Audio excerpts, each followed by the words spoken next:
Check one, two, check one, two. Hey everyone, this is Derrick Broze of the Conscious Resistance Network.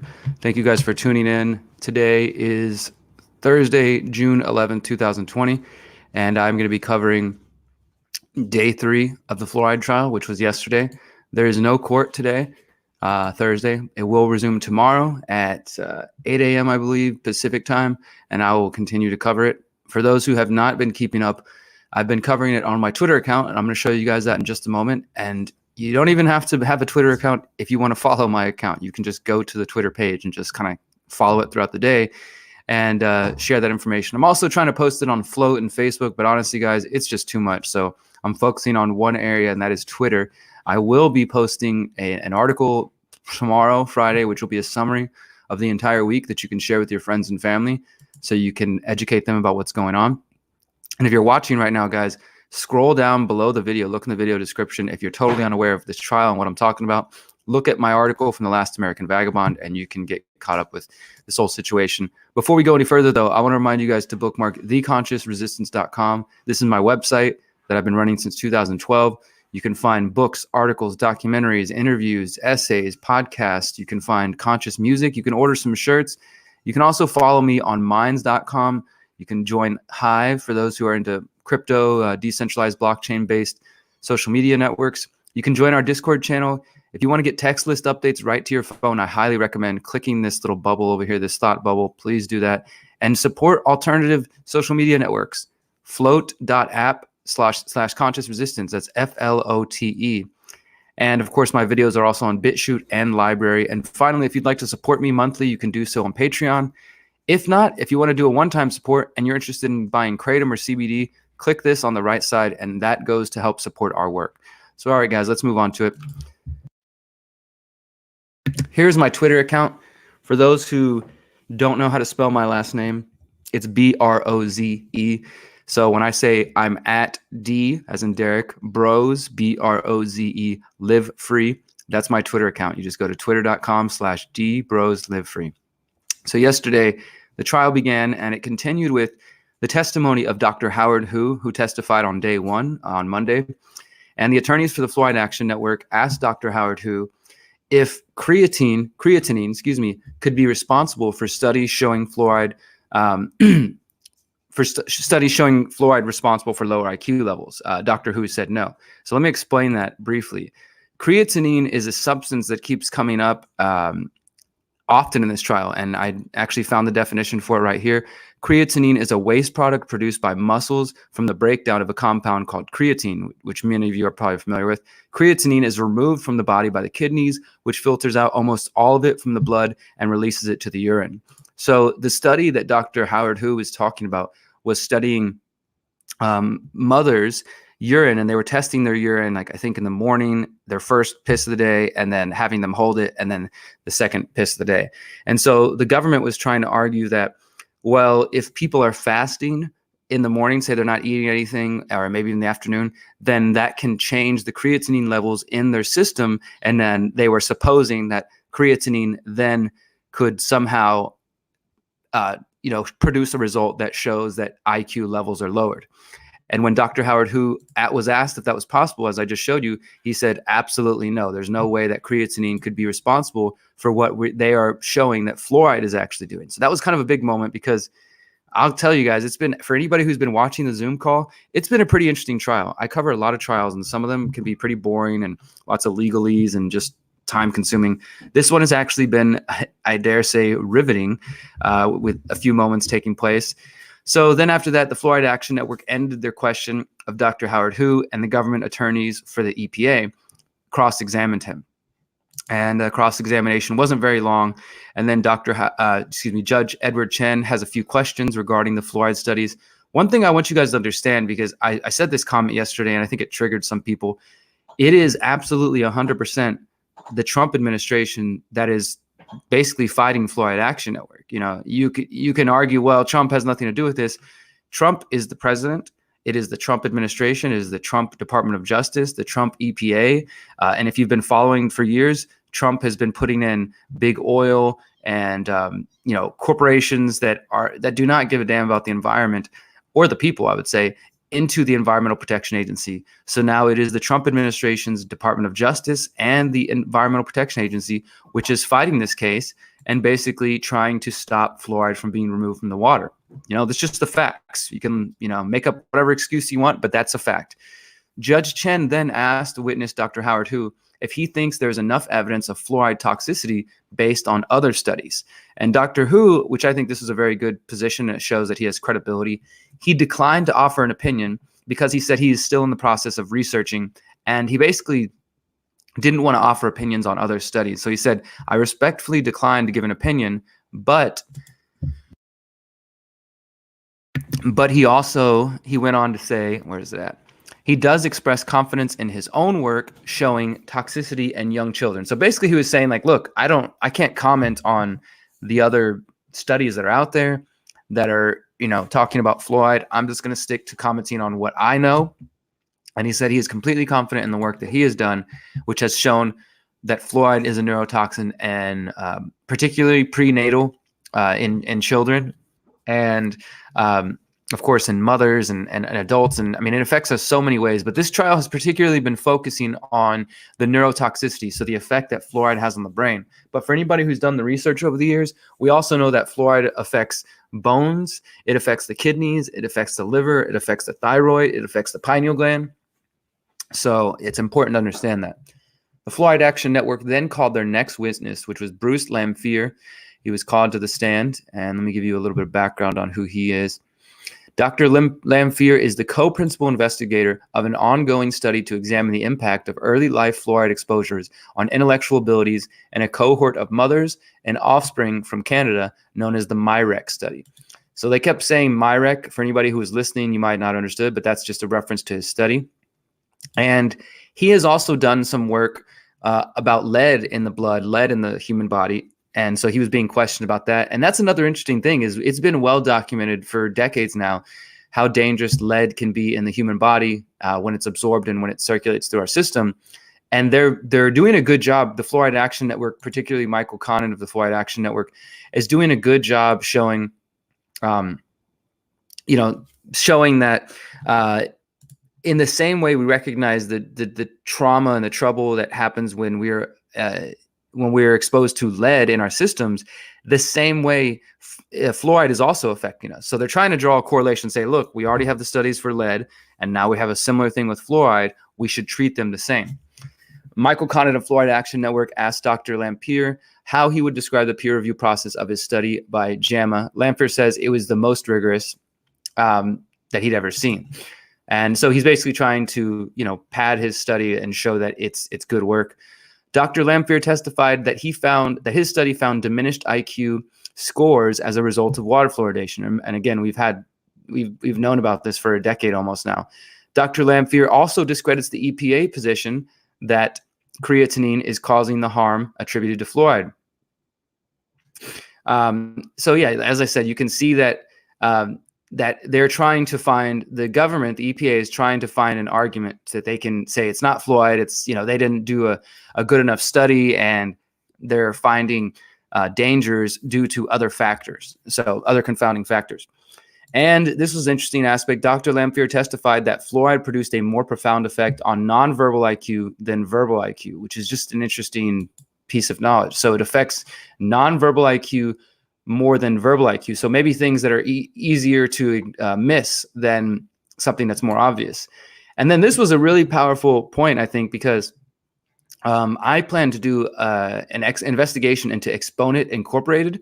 Exponent Incorporated is a corporate firm that the government hired, the Trump administration hired, and the government, U.S. government, for many years has used these attorneys to fight corporate battles, basically. And it was really awesome. Dr. Lanphear said that the Exponent lawyers, that in his industry, that they're known as rent-to-white coat. They're kind of known as rent-to-white coats. So he was just straight up saying, like, look, we don't respect those scientists who go work for Exponent Inc. We see them as just rent-to-white coat. They're just scientists and doctors that are out for hire to go argue for the corporations and for the government and to try to defeat more sound science, according to him. And Dr. Lanphear testified that his work on fluoride meets the EPA's definition of credible studies, So he was saying himself, like, look, according to the EPA's own standards, my study is credible. And so even though the EPA is currently arguing against him, they should accept his work. EPA attorneys ask if the intake of high fluoride before a urine sample is taken could lead to higher fluoride levels. So, for example, if you were to drink fluoridated water, but also some of you might not realize that fluoride is inside sodas, so Coca-Cola, all that kind of stuff. It's also in a lot of canned goods. If there's water in a canned good item that you buy, if it's not straight up organic, it doesn't specifically say fluoride free, more than likely that's fluoridated water that's in there. Not to mention, like, they didn't bring this up, but imagine if somebody took a shower and fluoride is absorbed through your skin, and most of us are using fluoridated water to shower. So if you took a shower and you had fluoride water go into your body and then you did a urine sample, I mean, I don't know, maybe that's not specifically related, but they're basically, we're just saying there could be other factors. And Dr. Lanphear did agree that that could be a possibility. So again, the government trying to poke holes in his theories. The EPA attorney questioned him, looking for inconsistencies. The EPA attorney was attempting to poke holes in fluoride IQ levels. Dr. Lanphear agrees that they did not control for parents' IQ. So the government says, you know, it's true that you guys did not factor in the IQ level of the parents while you're studying these children or while you're studying these young kids. So that was interesting. And he did admit, no, we were unable to control for parents' IQ. Now, whether or not that'll sway the judge, I don't know, because so far Judge Edward Chin honestly seems to be agreeing with, I mean, he has several times shut down objections from the government and said, no, I'll allow this testimony. And in past cases I've covered, if he was going to, and obviously we don't know how he's going to rule. There's still several days of trial. We got tomorrow, and then the government's going to start presenting their witnesses, and that could be really good for them. It might make everything that we just heard from Fluoride Action Network look really bad. But honestly, the science is on the side of fluoride being a neurotoxicant. I mean, that's just what it is. So Dr. Lanphear testified that neurotoxicants seem to affect males most during prenatal exposure and females during postnatal exposure. So that was interesting. Males are mainly affected during prenatal. So while the mom is pregnant, if your mom is drinking fluoridated water, or to the mothers who are new moms and they're using what is it called? Formula. The formula, which that stuff has fluoride in it, and then you're using fluoridated water to do it. I mean, that's going to affect kids as well. But for the most part, they're saying males are affected during prenatal exposure and females are affected after birth. And then after that, the CDC's Casey Hannon agreed that the CDC does not have any data on the tolerable upper fluoride intake levels and says that that is the role of EPA. So this was a new witness, Casey Hannon. And I actually had to jump out for a little while yesterday. I had lunch with my mom. Shout out, Mom. So I missed a little bit of it, but I came back in. Fluoride Action Network's Michael Connett, he was then questioning Dr. Thayer, which was another of the witness. If a chemical agent such as fluoride can cause impairments in adults, it can do the same in young children. And Dr. Thayer agreed with that. Then the next witness, which was another powerful witness, was Dr. Kathleen Theer, PhD, a risk assessment scientist at Oak Ridge Center for Risk Analysis in Oak Ridge, Tennessee. She testified that the facts show that there is danger because of water fluoridation. She was a very powerful witness. I didn't put a lot of information out about her. I got to go back and look at the transcript, but she did bring out a lot of good stuff.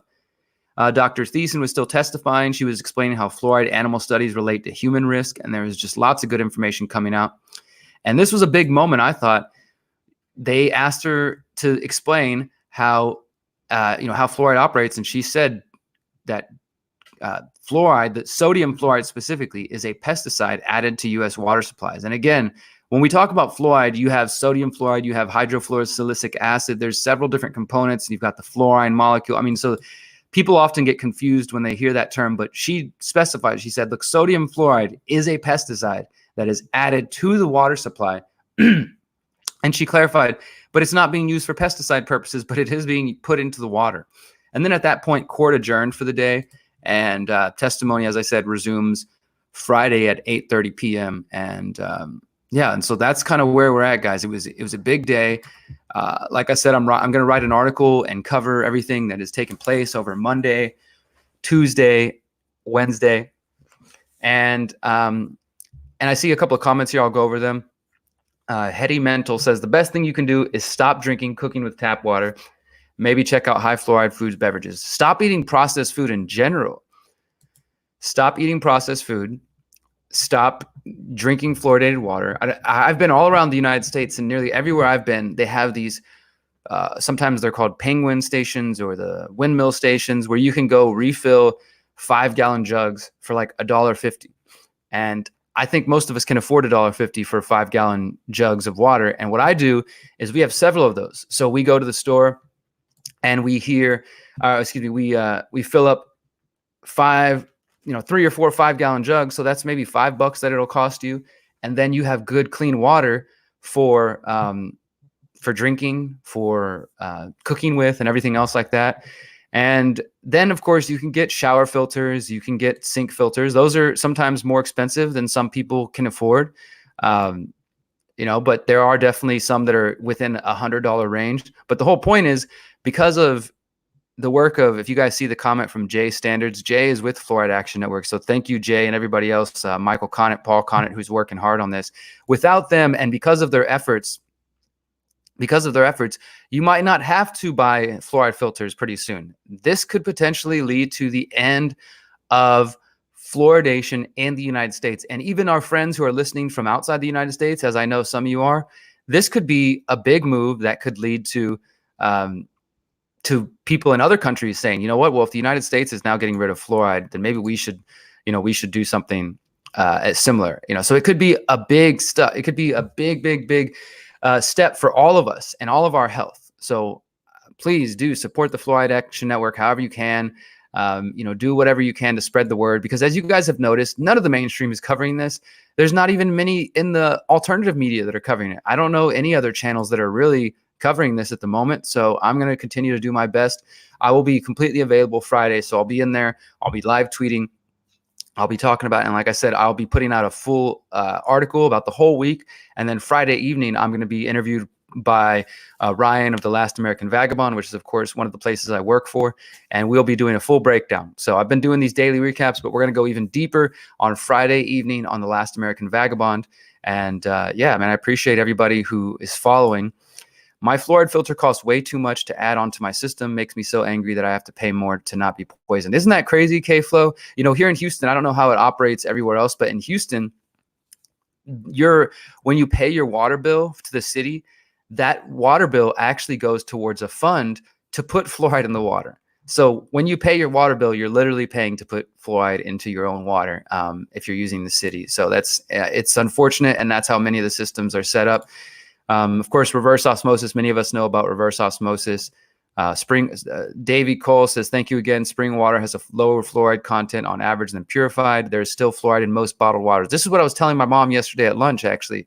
I was telling my mom to stop drinking bottled water, not only because it's plastic and it's wasteful and all that, but because, some of the bottles of water are just repackaged tap water and do have fluoride in them, because people are still convinced that fluoride is good for us, So there's a lot to battle here, but I appreciate everybody who's actually paying attention and who's trying to get, this information out. Please share it with anybody you know, because I'm doing my best to get the information out there, but I do think that there might be some censorship and some shadow banning of this information. Seems like it's not really getting out there as much as it could be. And I hope that we can do what we can to spread awareness to other people, because I've been covering fluoride for 10 years. I woke up in 2010, and one of the very first things I woke up to is fluoride, and I researched it. If you've never read the book, The Fluoride Deception, check that out. And I've been pushing hard to educate people. I've been called conspiracy theorist. I've been called crazy. As a journalist, for choosing to cover fluoride and the dangers, you get blackballed. People automatically assume you're just some nutbag and they don't want to listen to you. And that's fine. I've taken that for 10 years because I know the facts are on my side. I know the science is on my side. And I hope that you guys will continue to spread this information. One last thing I want to mention. I see this comment. Alexandra Mercier, you have so much stuff on your website. It's crazy. I don't know where to start. I do have a lot of work on the website, brother. We've been working hard for 8-9 years, but let me show you one thing before I sign off. For anybody who's interested, go here to the About page, click on this Welcome to the Conscious Resistance Network. And what you're going to see is a good place, I think, to start. We've got so much content. So just if you're into Jeffrey Epstein, search Jeffrey Epstein. You'll find all my stuff. If you want to see how I've debunked QAnon, search QAnon. If you want to see my thoughts on anarchism, any topic you search, from aliens to fluoride, I've probably got something on there. But if you come to the About page, you see right here, it says new to our website and want to understand the philosophy we promote. Check out these posts to get to know our goals. What is the conscious resistance? Strong hearts and revolutionary minds. What is agorism? Vertical and horizontal agorism. Defining holistic activism. The intersection of holistic and relational anarchism. Here's why I don't vote. Non-voting as strategy, not apathy. What is a freedom cell? What is meditation and how do I meditate? Those are all important essays or videos that I've done that I think really kind of outline the philosophy that I'm trying to promote with the conscious resistance. So if you're looking for a place to start on the About page, get to know some of the philosophy behind our work. And yeah, until next time, guys, I appreciate you following. I appreciate all the efforts that you make in this world to spread awareness. And I'm going to continue to do my best to stay sane, to stay calm, and to deal with all this nut stuff. And, oh, actually, wait, somebody else got me. I don't know if I should say this for another video, but why don't we go ahead and just address it now? This is false. Ralph Mouth says Hitler got it from the Russian gulags. And I'm going to make a post about this on my Facebook page later today because I know that there's still a lot of misinformation about fluoride. And guys, there's claims that, oh, the communists used fluoride in their camps. The Nazis used it in their camps. There is no evidence of that. It could be true, but I have literally gone down that rabbit hole and tried to chase down that theory and the evidence for that. And it's very, very lacking. What I found was there was ultimately you get to a book that references a newspaper article. The newspaper doesn't exist anymore. There's no way to verify it. So Ralph, if it is true, we don't have evidence for it. And all it does is make you sound crazy. What we do have evidence for is that fluoride is a neurotoxicant. We have evidence that fluoride affects your kidney. We have evidence that fluoride affects your thyroid gland. We have evidence that fluoride affects your pineal gland. So as with all topics that are often dismissed as conspiracy, what I'm encouraging my listeners and followers to do is to stick to the factual, hard-hitting evidence that we already have. If you start out by telling somebody, oh, they put that fluoride in the poison, the poison in the Nazis' camps, and now they're putting it in your water because it's a mind control device, most people are going to stop listening to you. I'm sorry, but that's just the truth. Unless they're already in our circles and they already kind of know what's going on, they're probably just going to dismiss you as crazy. And that would be unfortunate because I don't think you're crazy. And like I said, it could be true, but we have no evidence for that. So instead, what I encourage people to do is to stick to the facts that Fluoride Action Network and other researchers are putting out there. And if you've never been to fluoridealert.org, fluoridealert.org, that's the website for the Fluoride Action Network. They have over 70 studies at least showing all the different effects of fluoride. So that's my thoughts on that, guys, because I did go down that rabbit hole years ago to try to, I like to fact check things. You hear a lot of things in the conspiracy community and the conspiracy culture, and oftentimes they're just repeated, but they're not factual. And so I'm trying to stick to facts. And so whether or not there may have been something to do with fluoride and the Nazis or the communists or whatever, we don't have the evidence for it. So let's do our work and stick to the facts. All right, guys, until next time, remember, you are powerful, you are beautiful, and you are free. Peace.